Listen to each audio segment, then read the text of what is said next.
year of a GNU that promised so much more than the ANC government, and they said they would perform better than a potential coalition of doom, which would be the ANC, MK and EFF.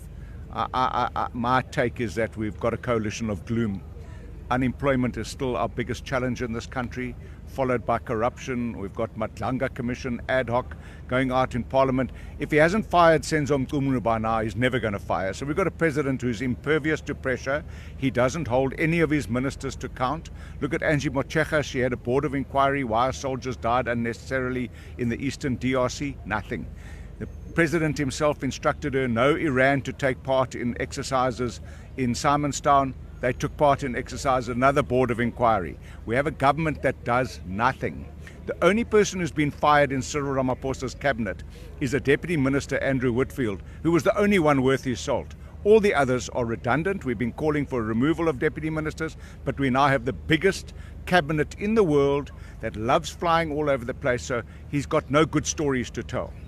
Speaking of good stories to tell, I was going to say, every single year, we have the SONA, and, South Africans are expecting a few things to be mentioned. What do you think maybe he will point out as highlights? As you're saying that, you don't want to sound like someone who's negative, but you haven't heard anything. Are there any highlights do you think he might mention?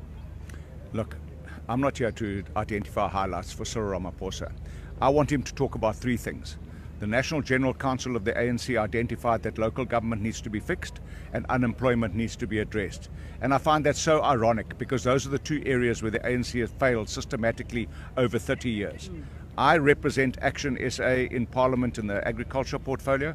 I want to hear the President declare a national state of disaster with regards to foot and mouth disease outbreak, and I want him to intervene and help the Department of Agriculture because the Minister and the Department clearly cannot get their hands onto vaccines for farmers to vaccinate their cattle.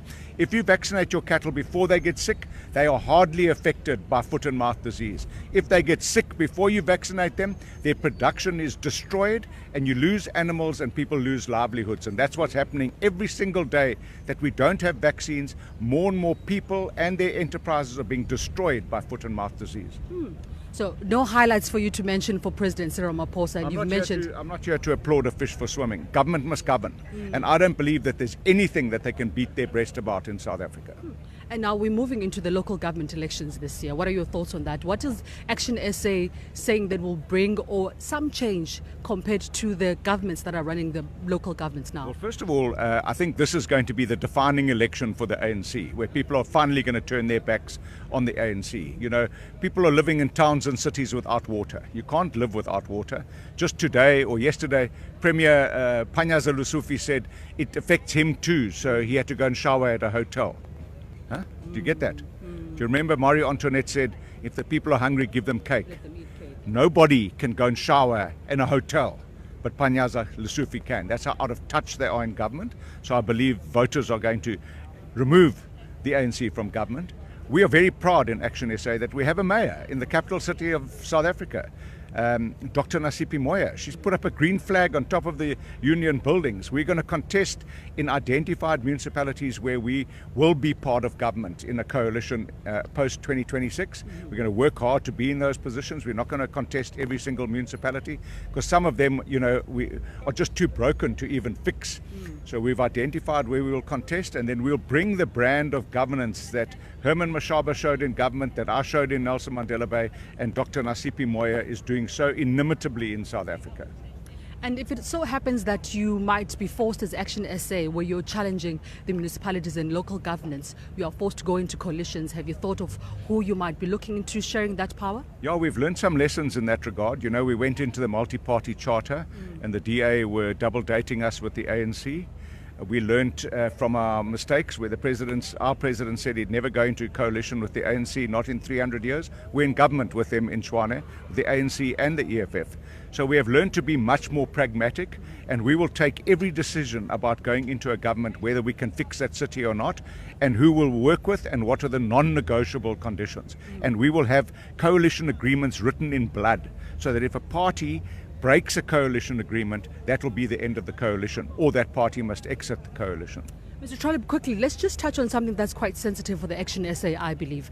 The mayoral candidate in Johannesburg, he's been sort of like implicated in certain deaths when they're fighting crime pardon me. And so he's now embroiled in events where they said that he was part of someone dying and so on. What is the ActionSA doing about that? Look, ActionSA is very simple. We're not going to live under a regime of crime and corruption. We live under a regime of crime and corruption in this country. You can use any example, Katie Molefe, Kat Matala, Yes. You name it. Those are all criminals. They're part of the Big Five. We do not negotiate with criminals. We do not negotiate with drug peddlers that are pushing drugs into our communities. Xolani Khumalo is a target by those people that we are targeting. So we will weather that storm. And we've had such incredible support for what Xolani does. He's standing up to gangsterism and drug activity and rapists, murderers, criminals. We do not negotiate with them. And if the police have got a case against him, let them charge him, let them go to court, let them prove him guilty. We are not going to have him hung, drawn and quartered in the court of public opinion. He has a track record of fighting against criminals. We're going to continue doing that. Mr. Trollip, thank you so much for your time.